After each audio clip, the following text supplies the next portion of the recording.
Okay guys, so we just ran the lawnmower for about 5 minutes to get it nice and warm. And now we're gonna empty the oil out into this drain pan. This lawnmower does not have a plug. And so you can see the oil in there right now. It's actually not too bad. Let's see if I can focus on it there. It's actually quite clean, but it's been 2.5 years, and even though Briggs Stratton says you don't need to change the oil, you just top it up, I just don't want to do that. We're gonna change it. All right, so Bud, if I could get you to help me by just hold that steady, and I'm just gonna tip the lawnmower over. First I'm gonna take this off. And I'm going to tip it over right into that drain. Let's see what happens, how much of a mess we're going to make. That's what oil looks like? There we go. And that's what oil looks like. I thought it was more black. Well, if you wait long enough, it'll go black. No, we can't quite see it from here. No, like, I thought it was black when it like came out in like the lines or something. Oh, like crude oil. Yeah, that's black. But then they refine it into motor oil, and it's usually like a... Gray? No, when it's new, it's kind of gold. Really? Yeah. You'll see when we put the new stuff in. That stuff didn't look terrible, but like I said, it's been a few years, and I want this thing to last, so for $6 or so for some new oil, small price to pay for peace of mind. Okay, so it's almost done dripping. Just gonna see if I can, and see how like nice and easy it flowed out? Yeah. That's because we ran it and got it warm first. If we hadn't done that, it would have been kind of gloopy. Gloopy. Gloopy. Alright. Goop. Goop. Okay, so we're gonna cut here. We'll right the lawnmower and we'll be right back. Alright, so now that we've finished draining the oil, and we've righted the machine and mopped up our mess, I'm going to get you to hold the funnel for me, Bud. Like Just stand behind, and yep, exactly. There you go, and stand out of the way. There you go, perfect. So, Briggs & Stratton, it's a Husqvarna lawnmower, and it's got the Briggs 725 EXI engine. Calls for 30, just straight 30 weight. Oil, and it calls for 15 ounces, but in this part of the world, in Canada, we use milliliters. Canada. That's right. Canada. Right, sorry. Canada. Right. And so we've got about 443 mils, so about half of this jug, and we're just running just good old Motomaster from Canadian Tire. Timmy. Jeez, it's not wanting to focus. There we go. Alright, so we're gonna go nice and easy and check back so we don't overfill, because I'd rather not empty it out again. Okay, ready, Bud? Yeah. Whoa, it is gold. Yeah. Why is it gold? Let that go down. That's just the color it is. I thought oil was always black. No. It'll be black when it is ready for another change. Let's see, so we're down to about 600. It's gold. Look, it's gold. Yeah. I never knew it's gold. Okay, so that should be pretty close to 15 ounces. Let's just see. Pull that out. Thank you, Bud. Whoa. Gold. Stay close, because I'm going to need you again. And we're just going to check the level. We are Good or bad? right at the full line. So we're perfect. Yay! Alright, Yay! so Yay! call the oil done. Okay. Is that it? Nope. So oil change, that's easy. That's done. Spark plug. You nailed it.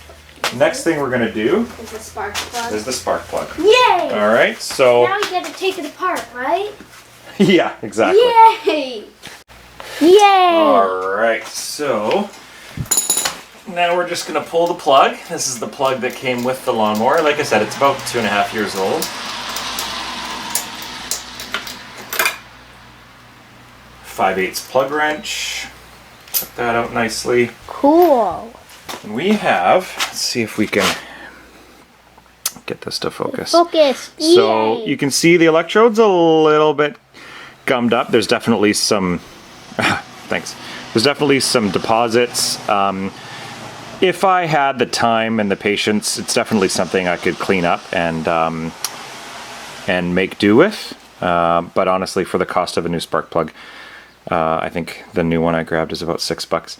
We're just Yeah. going to go ahead and put a new one in. Yeah. This is an Autolite 5924, which interestingly enough, when I was looking for the cross-reference charts, I'll open it. I can go open it, Daddy. when I was looking at the cross-reference open charts, I could not find a cross-reference part number for the E3 plugs, so I actually ended up having to look up the Briggs Stratton part number, the OE Briggs part number, and then find the cross-reference for the E3 plug. And it is the E3.20, and you know, I figured I'd go with a little bit of a higher performance plug. I don't know, maybe burn a little bit cleaner, reduce emissions, we'll see. So we're gonna pull this out and then we'll be right back. All right, what do we have here, Luca? A spark plug? Spark plug. So here's the, come on buddy, let's focus. Focus. There it goes. There. So here's the E3.20 spark plug. It's kind of got an interesting electrode. I've seen these before, but I've never actually run them. They're called Diamond Fire Technology, kind of a diamond-shaped electrode. Gapped to Briggs & Stratton's recommended 20 thousandths. So we're going to throw it in.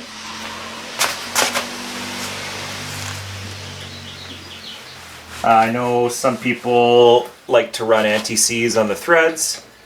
I don't feel the need to on this one, but of course, fill your boots if that's what you want to do.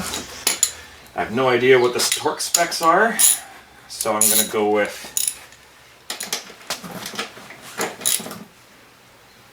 that much. And plug the boot back on. Click. Done. Spark plug changed.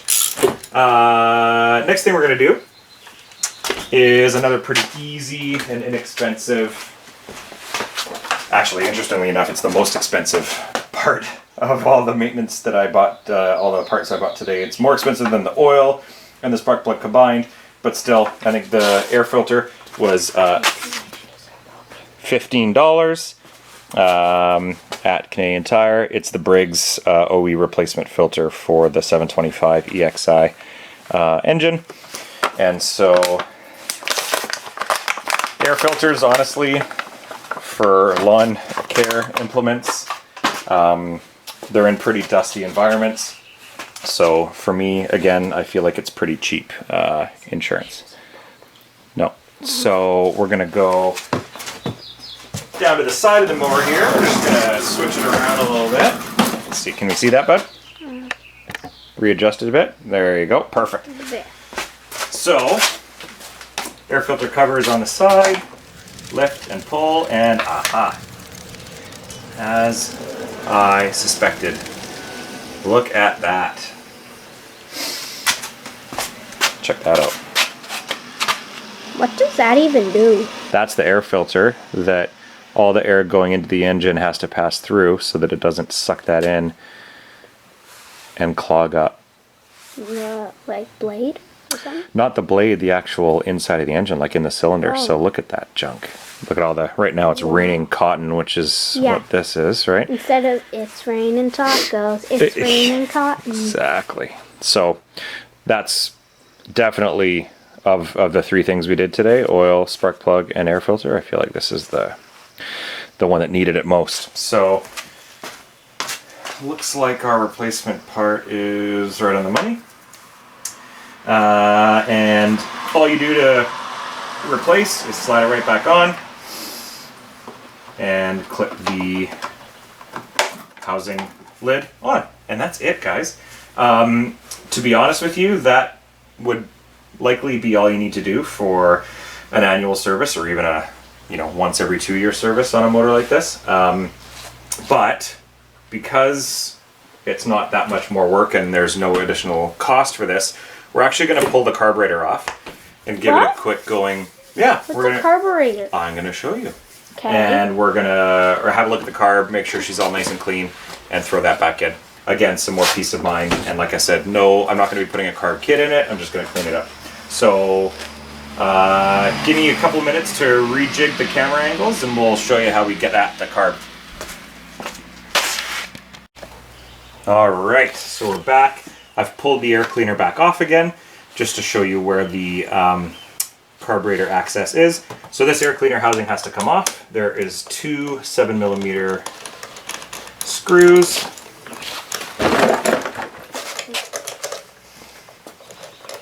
And once those are out, should be as easy as, oh, I lied. There's 2 7mm stainless steel screws, and there are 2 8mm? Interesting. We're actually going to have a metric and a... Interesting. All right. So there's 2 black 5/16 screws also on the housing.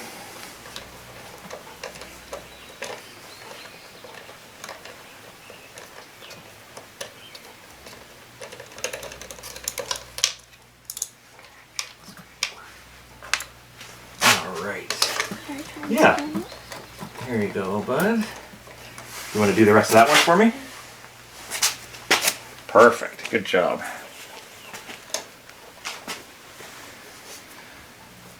Remember lefty loosey, right? Mm-hmm. What's the other one? Ready tighty. You got it. Almost there. There you go. Perfect. That's perfect. Grab that. Put it with the rest, and then we're gonna see. That's better. Okay. That's a carburetor? That's the carburetor. And this here is just the air filter housing. That looks complicated. I'm going to get you to stand up and just not trip. There you go. So it is a little bit complicated. Looks but a lot. Not too bad. Not too bad. So the trick here is just figuring out what we need to take off to get it out. So I'm going to pause it, and we're going to be right back.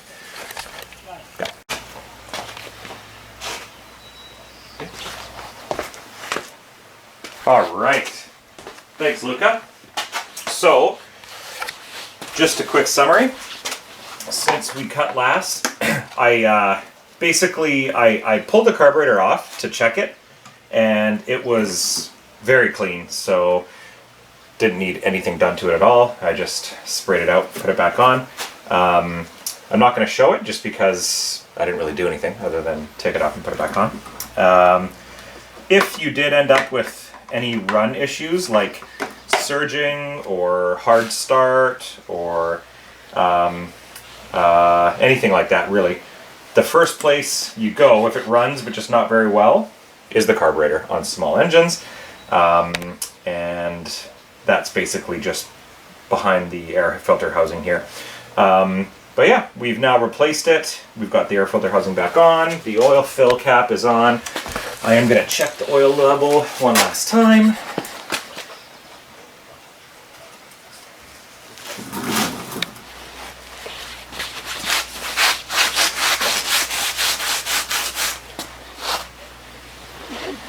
We are right at the full line, nice and clean.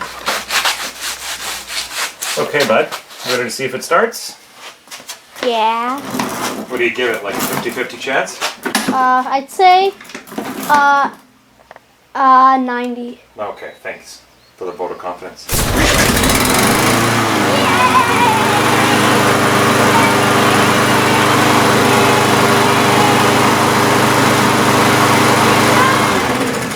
It runs! It runs! All right. looks like success. It runs. All right, everyone. What? You wanna say thanks for watching? Thank you for watching. All right, thanks for watching How do I end it? the service on Husqvarna with a 725 EXI Briggs Stratton. You want to end the video now, bud? How? Right there. Just press it? Thanks. Just press it? Press it.